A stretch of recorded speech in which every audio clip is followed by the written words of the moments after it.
پھر جی وہ international anarchy کے بعد یہ بات کریں گے کہ جو اس طرح کی انارکی ہیں it necessarily tends towards tension conflict and unavoidable possibility of war due to these reasons.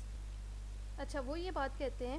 کہ نا آپ اس چیز کو روک ہی نہیں سکتے, آپ نے اس طرح کا ایک سسٹم کریٹ کر دیا ہے جس میں ہر وقت ایک سیکیورٹی کا خطرہ ہے, ٹھیک ہے, اس کو آپ سیکیورٹی ڈائلیما کہیں گے. And note down these words, ٹھیک ہے, یہ جو ہائی لائٹ کیے ہوئے نا یہی بات ہے, باتیں سمپل ہے ساری, سیدھی سیدھی باتیں ہیں, لیکن اس میں آپ نے ٹرمز آئی آر کی ڈالنی ہے. سیکیورٹی ڈائلیما بھی ایک ٹرم ہے, سیلف ہیلپ بھی, انارکی بھی, ٹھیک ہے. اچھا اس میں یہ کیا کریں گے کہ ہر ٹائم اپنی ملٹری کیپیسٹی کیپیبلٹی وہ بلڈ اپ کر رہے ہیں. ڈیٹر کرنا بھی, ڈیٹرنس جو ہے نا یہ بھی itself it's a term of I R, ٹھیک ہے. تو وہ ڈیٹر کر رہے ہیں دوسرے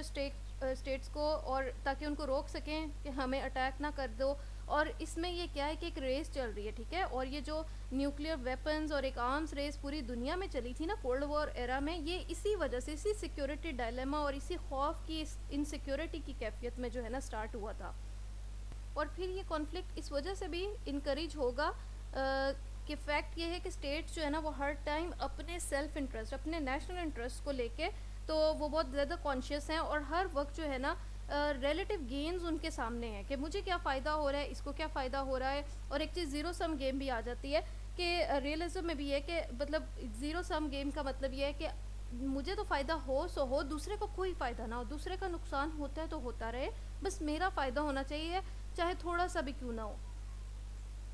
اور یہاں پہ آپ دیکھ رہے ہیں سیلفشنس کی جیسے بات ہو رہی ہے, ریلیٹیو گینز کی, سیلف ہیلپ کی, تو یہ ہیومن نیچر سے بھی کتنا زیادہ سملر ہے. ہیومن نیچر کی بات کی تھی کلاسیکل ریئلزم نے, ٹھیک ہے, جو مورگن تھاؤ کے وہ جو پوائنٹس تھے 6 پرنسپلس, اس کو پڑھیں گے تو آپ کو یاد آ جائے گی یہ بات. تو یہاں پہ اتنی سملیرٹی ہے, تو بعض دفعہ اس کو جو ہے نا فیوز کر کے ان دونوں تھیوریز کو, تو اس کو یہ بھی کہا جاتا ہے نیو کلاسیکل ریئلزم یا پوسٹ نیو ریئلزم, کہ نیو ریئلزم کے بعد جو ہے نا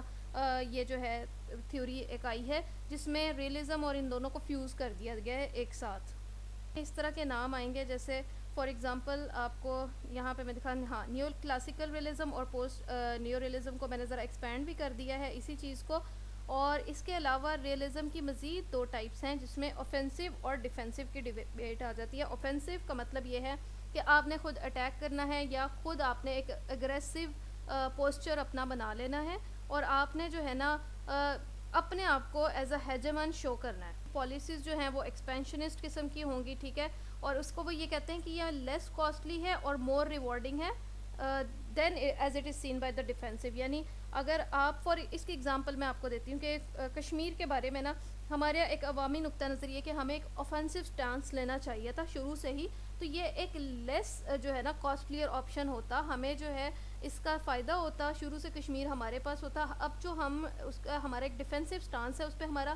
ملٹری جو ہے خرچہ کتنا آ رہا ہے, ہمیں آرمی پرسونل وہاں پہ بھیجنے پڑتے ہیں, مطلب ان کیس کہ وہاں پہ کوئی بھی ایشو ہوتا ہے تو اس میں نقصان جو ہے نا اکنامکلی بھی ملیٹریلی بھی پاکستان کا ہوتا ہے. اگر ان کیس کے پاکستان اوفینسو سٹانس لے لیتا تو وہ ایک کم خرچ والی بات ہوتی, ٹھیک ہے. Obviously it's a theory. اور پھر جو ڈیفینسو ریئلسٹ وہ کہتے ہیں کہ جو ہے نا زیادہ پاور جو ہے وہ it leads to less security. جتنی آپ کی پاور انکریز ہوتی ہے, ملٹری مائٹ انکریز ہو رہی ہوتی ہے, آپ اتنا ہی زیادہ انسیکیور ہو رہے ہوتے ہو. اور وہ یہ بات بھی کہتے ہیں کہ اٹس ناٹ ریوارڈنگ, اگر آپ وار کی طرف جاتے ہو یا اپنے آپ کو ایک ایگریسو اسٹیٹ میں رکھتے ہو تو آپ کو کوئی فائدہ نہیں ہوگا, بلکہ زیادہ فائدہ تب ہوگا when you are maintaining the status quo, ٹھیک ہے. اسٹیٹس کو یعنی جو سسٹم چل رہا ہے جیسے چل رہا ہے اس کو ہی مینٹین کر لو, تو یہ زیادہ ایک اچھی بات ہے. اور اس سلسلے میں یہی کہا جاتا ہے جو یو ایس نے ویتنام کے اوپر اٹیک کیا یا عراق کے اوپر, تو وہ اوفینسو تھا نا, اس کا سٹانس اوفینسو فارن پالیسی تھی اس کی, تو اس کے مقابلے میں ڈیفینسو ریئلسٹ اس کو یعنی وہیں کے یو ایس کے ہی جو پولیٹیکل سائنٹسٹ ہیں جو ڈیفینسو ریئلسٹ ہیں وہ کہتے ہیں کہ غلط کیا, صحیح نہیں کیا. یہاں پہ یہ بات کہ the main contribution of offensive realism has been to account for the behaviour of revisionist states which is missing from the theory. Revisionist states کون سے ہوتے ہیں, وہ جو اپنی پالیسیز کو ریوائز کر رہے ہوتے ہیں اور اس کو کنٹینیوسلی ایک بیٹر اپروچ کی طرف جا رہے ہوتے ہیں. تو جو ہے وہ کہتے ہیں کہ آئی تو اس لیے تھی اوفینسو اسٹیٹس کی یہ بات, لیکن ان کی تھیوری سے یہ بات مس کر رہی ہے. Now there is a comparison, اس کی آپ سلائیڈ لے لیں, ٹھیک ہے, اور اس کو دیکھ لیں. ان سب کا ایک بریف سا کمپیریزن, ایک ٹیبل ڈرا کیا ہوا ہے.